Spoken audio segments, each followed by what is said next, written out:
നമസ്കാരം. വയനാട് മേപ്പാടിയിൽ തുരങ്കപാത നിർമ്മാണ സ്ഥലത്തുണ്ടായ മണ്ണിടിച്ചിലിൽ മരണം 3 നിരവധി പേർ മണ്ണിനടിയിൽ കുടുങ്ങിക്കിടക്കുന്നതായി സംശയിക്കുന്നുണ്ട്. രക്ഷപ്പെട്ട 6 പേർ മേപ്പാടി ഡോക്ടർ മൂപ്പൻസ് മെഡിക്കൽ കോളേജിൽ ചികിത്സയിലുണ്ട്. ഇതിൽ ഒരാളുടെ പരിക്ക് ഗുരുതരമാണ്. ഹിര സുരേഷ്, ദിലീപ്, സൂരജ്, സഞ്ജയ് താപ്പൂർ, രജനീഷ്, തന്മയ് ഘോഷ് എന്നിവരാണ് ചികിത്സയിലുള്ളത്.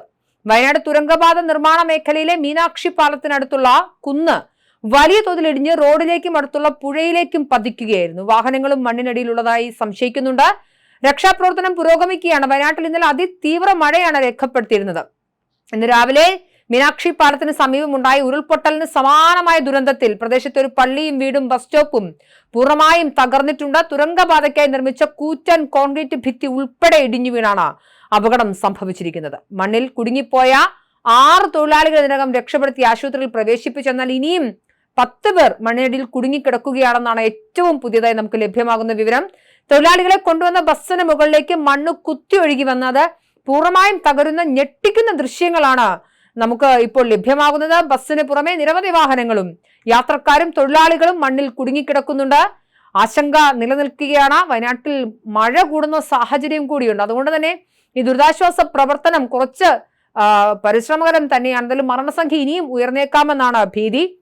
സ്ഥലത്ത് ഇപ്പോഴും കനത്ത മഴയും മണ്ണിടിച്ചിലും തുടരുന്നത് രക്ഷാപ്രവർത്തനത്തിന് വലിയ വെല്ലുവിളിയാണ് ഉയർത്തുന്നത്. അപകട സാധ്യത കണക്കിലെടുത്ത് മീനാക്ഷി പാലത്തിന് താഴെയുള്ള കുടുംബങ്ങളെ അടിയന്തരമായി സുരക്ഷിത സ്ഥാനങ്ങളിലേക്ക് മാറ്റിപ്പാർപ്പിച്ചിട്ടുണ്ട്. ദുരന്തത്തിന്റെ പശ്ചാത്തലത്തിൽ മുഖ്യമന്ത്രി വി ഡി സതീശൻ ജില്ലയിൽ നിന്നുള്ള മന്ത്രി ടി സിദ്ദിഖുമായി അടിയന്തര കൂടിക്കാഴ്ച നടത്തുകയും രക്ഷാപ്രവർത്തനം യുദ്ധകാല അടിസ്ഥാനത്തിൽ ഏകോപിപ്പിക്കാൻ നിർദ്ദേശം നൽകുകയും ചെയ്തിട്ടുണ്ട്.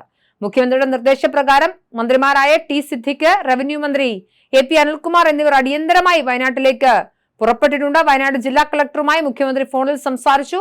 മീനങ്ങാടിൽ നിന്നുള്ള NDRF സംഘവും കോഴിക്കോട് നിന്നുള്ള ദുരന്ത നിവാരണ സേനയും സ്ഥലത്തേക്കെത്തി. കൽപ്പറ്റ, സുൽത്താൻ ബത്തേരി, മാനന്തവാടി എന്നിവിടങ്ങളിൽ നിന്നുള്ള അഗ്നിരക്ഷാ സേന യൂണിറ്റുകൾ ദുരന്തഭൂമിയിൽ എത്തുന്നുണ്ട്. അടിയന്തര രക്ഷാപ്രവർത്തനത്തിനുള്ള എല്ലാ നടപടികളും സ്വീകരിച്ചതായി തിരുവമ്പാടി MLA CK കാസിമും വ്യക്തമാക്കുന്നു.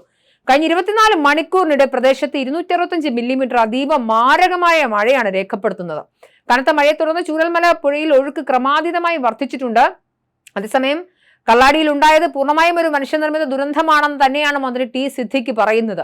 തുരങ്കപാത നിർമ്മാണത്തിന്റെ ഭാഗമായി അശാസ്ത്രീയമായ രീതിയിൽ മണ്ണ് കൂട്ടിയിട്ടതാണ് ദുരന്തത്തിന്റെ വ്യാപ്തി വർദ്ധിപ്പിച്ചത്. ഇങ്ങനെ കൂട്ടിയിട്ട മണ്ണ് കനത്ത മഴയിൽ ഒലിച്ചിറങ്ങുകയായിരുന്നു. നിർമ്മാണ മേഖലയിൽ അതീവ ജാഗ്രതാ നിർദ്ദേശം നൽകിയിരുന്നിട്ടും നിർമ്മാണ ചുമതലയുള്ള കൊങ്കൺ കമ്പനിയുടെ ഭാഗത്തുനിന്നും ഗുരുതരമായ വീഴ്ചയുണ്ടായെന്നും ഭരണകൂടം നൽകിയ അപകട മുന്നറിയിപ്പുകൾ കമ്പനി പൂർണ്ണമായും അവഗണിക്കുകയാണെന്നും മന്ത്രി സിദ്ദിഖ് പറയുന്നു. എന്തായാലും ആരുടെ ഭാഗത്തെ വീഴ്ചയാണ് എന്നതല്ല ഇവിടെ പ്രധാനം. 3 ജീവനുകൾ നഷ്ടമായിരിക്കുന്നു. എല്ലാ തവണയും ഇങ്ങനെയാണ്. മഴക്കാലമായാൽ വയനാട്ടിൽ നിന്നൊരു ദുരന്ത വാർത്ത എന്നൊരു രീതിയിലേക്കാണോ കാര്യങ്ങൾ പോകുന്നത്? നമ്മൾ വയനാട് ഉരുൾപൊട്ടൽ ദുരന്തത്തിന്റെ ആഘാതത്തിൽ നിന്നും വിമുക്തമായിട്ടില്ല. അതിന് തൊട്ടുപുറകെയാണ് ഇപ്പോൾ മറ്റൊരു മണ്ണിടിച്ചിൽ ദുരന്തം കൂടി വന്നിരിക്കുന്നത്. എന്തായാലും കമ്പനിയുടെ ഭാഗത്തു നിന്നാണ് വീഴ്ചയെന്ന് മന്ത്രി ആവർത്തിക്കുമ്പോൾ കൊങ്കൺ കമ്പനിയുടെ ഭാഗത്തു നിന്നുള്ള വീഴ്ചയാണെങ്കിൽ അടിയന്തരമായ നടപടികൾ കമ്പനിക്കെതിരെ എടുക്കേണ്ടതുണ്ട്. എന്തായാലും കൂടുതൽ മരണം ഉണ്ടാകുമെന്ന ആശങ്ക ശക്തമായി നിലനിൽക്കുന്നു.